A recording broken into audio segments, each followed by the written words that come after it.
Olá a todos, meu nome é Caio César, sou estudante de agronomia do 7º semestre da Faculdade Edu Vale. Hoje meu grupo, constituído por Caio César, Diego Augusto, Carolina Ferrari e Caroline Marques, irá fazer uma apresentação com o tema de prevenção e tratamento das doenças nas plantas, sobre a disciplina de fitopatologia geral, ministrada pelo professor mestre Luiz Fernando Miranda. De fazer prevenção e tratamento de doenças nas plantas. Essas prevenções são essenciais para ter um bom desenvolvimento da cultivar desejado, pois existem métodos como plantar sementes sadias, escolher uma variedade bem adaptada, evitar excesso de água de irrigação devido à umidade alta, que facilita o desenvolvimento de doenças, fazer uso de rotação de culturas, controlar os insetos que são vetores, que provocam lesões nas plantas e nos frutos, que é uma das maiores portas de entrada dos patógenos, destruição de restos culturais e fazer o uso de cultivares resistentes. O que uma doença pode causar na planta? As doenças de plantas são provocadas geralmente por micro-organismos, como bactérias, fungos, nematóides e vírus, pois esses ataques originam sintomas como mudança na coloração das folhas e do caule, também podendo afetar o seu desenvolvimento. Essas são algumas das técnicas que serão utilizadas na prevenção e no tratamento das doenças nas plantas, cujas técnicas são controle biológico, controle genético, controle cultural e controle químico. Mensalismo ou antibiose consiste numa relação desarmônica em que indivíduos de uma população secretam substâncias que inibem ou impedem o desenvolvimento de indivíduos de populações de outras espécies.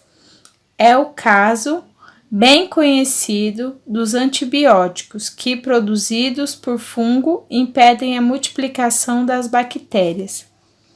Alguns exemplos de amensalismo são fungos que produzem substâncias antibióticas que inibem o crescimento de bactérias, plantas e pequenos animais do solo prejudicados com a passagem de animais de grande porte, como o elefante. Algumas plantas possuem raízes que secretam substâncias capazes de impedir o crescimento de outras espécies naquele local. Meu nome é Diego Augusto e eu vou falar sobre o controle biológico. O controle biológico é importante para a agricultura, é fundamental para a redução da aplicação de defensivos agrícolas. Consiste em controlar as doenças por meio do uso de seus inimigos naturais, pois existem métodos de mecanismo, como a predação. A predação são organismos de vida livre que buscam ativamente e matam suas presas. Um exemplo delas são as joaninhas, predadores de diversas espécies de cochonilhas e pulgões. Está bem no nosso dia a dia. E o parasitismo são seres organismos que parasitam outros seres, impossibilitando os de chegar na fase reprodutiva. O parasita passa por um período em desenvolvimento, externamente, é um único hospedeiro, que no final do ciclo mata. Hipovirulência, que é conhecido também como os patógenos, são organismos microscópicos que podem se multiplicar no organismo do seu hospedeiro, podendo causar infecções e outras complicações. Um exemplo delas são fungos, vírus e bactérias. Controle genético. O uso de cultivares resistentes é o método de controle preferido, por ser mais barato e de fácil utilização.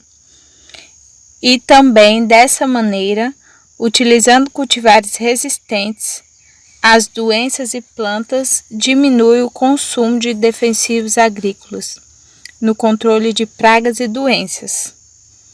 Etapas básicas para a obtenção de cultivares resistentes, ou seja, identificar germoplasma que possua os genes em cultivares procurado. Identificar fontes de resistência. Podemos utilizar diferentes fontes de germoplasmas, como doadores de genes resistentes. A melhor fonte são as variedades adaptadas com alto potencial produtivo, ou variedades crioulas. Incorporar estes genes em cultivares comerciais por meio de métodos de melhoramento.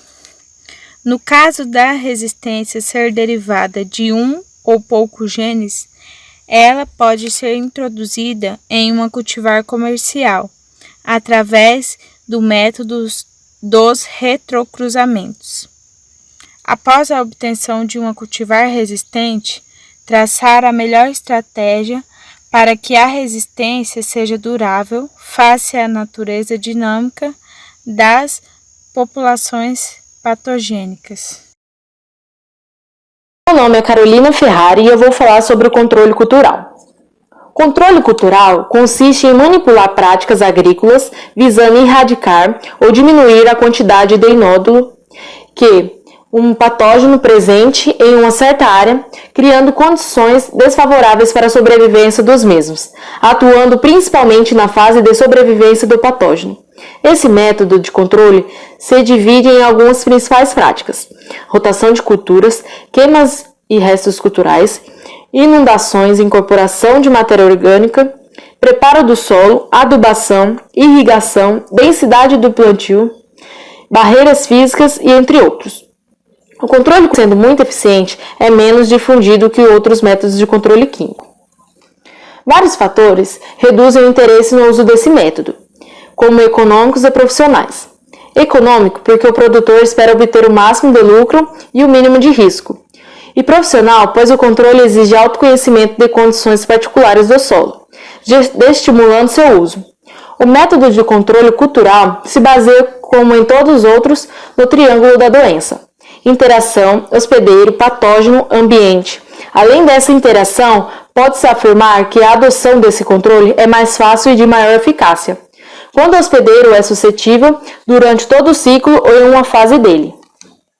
Controle cultural das doenças consiste basicamente na manipulação das condições de pré-plantio. Os princípios que fundamentam o controle cultural são: supressão do aumento e destruição no inóculo existente, escape das culturas ao ataque potencial do patógeno, regulação do crescimento da planta direcionada à menor suscetibilidade. As práticas para a eliminação, redução do inódulo inicial pretendem principalmente reduzir ao máximo o inódulo presente no solo, ou em restos culturais. Como exemplo para essa prática, será explicado sobre a rotação de cultura. Rotação de cultura é o método mais antigo e o mais usado no controle cultural. Consiste na alternância ordenada de diferentes culturas em um determinado ciclo da mesma área e na mesma estação do ano. Ela está relacionada com a fase saporífica do patógeno. Portanto, tem os seguintes princípios: produz quantidade suficiente de fitomassa, promove condições favoráveis de solo, diminui a suscetibilidade das plantas aos patógenos e pragas, promove a desertificação dos princípios ativos e entre outros. E é importante também lembrar e considerar os efeitos das práticas no manejo das doenças. Controle químico consiste em uma das técnicas mais utilizadas para fazer prevenção e tratamento de doenças nas plantas. Aí aqui temos uma pergunta: quais os cuidados que devem ser tomados ao usar defensivos agrícolas? Devido aos defensivos agrícolas serem altamente tóxicos para o ser humano, é necessário que toda vez que você for mexer com os defensivos, você utilizar EPIs. E depois de usar esses EPIs, você tem que retirar todos eles e lavar eles corretamente. E também as áreas tratadas com defensivos agrícolas devem ser sinalizadas, mostrando quando a pessoa poderá entrar nessa lavoura de novo sem que ocorra algum risco de contaminação.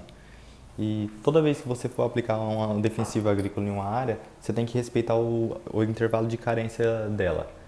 Por exemplo, você aplica um defensivo agora, e você poderá aplicar outro somente daqui 20 dias.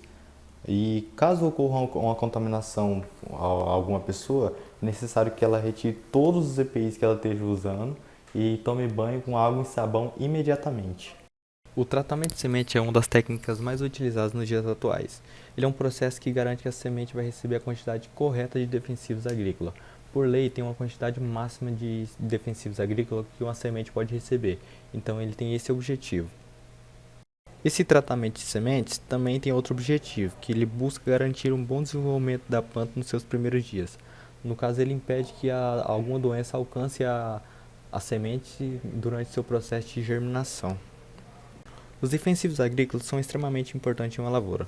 Com isso, não pode aplicar apenas um defensivo na lavoura, para que a doença presente ali ela não crie uma certa resistência com o passar do tempo.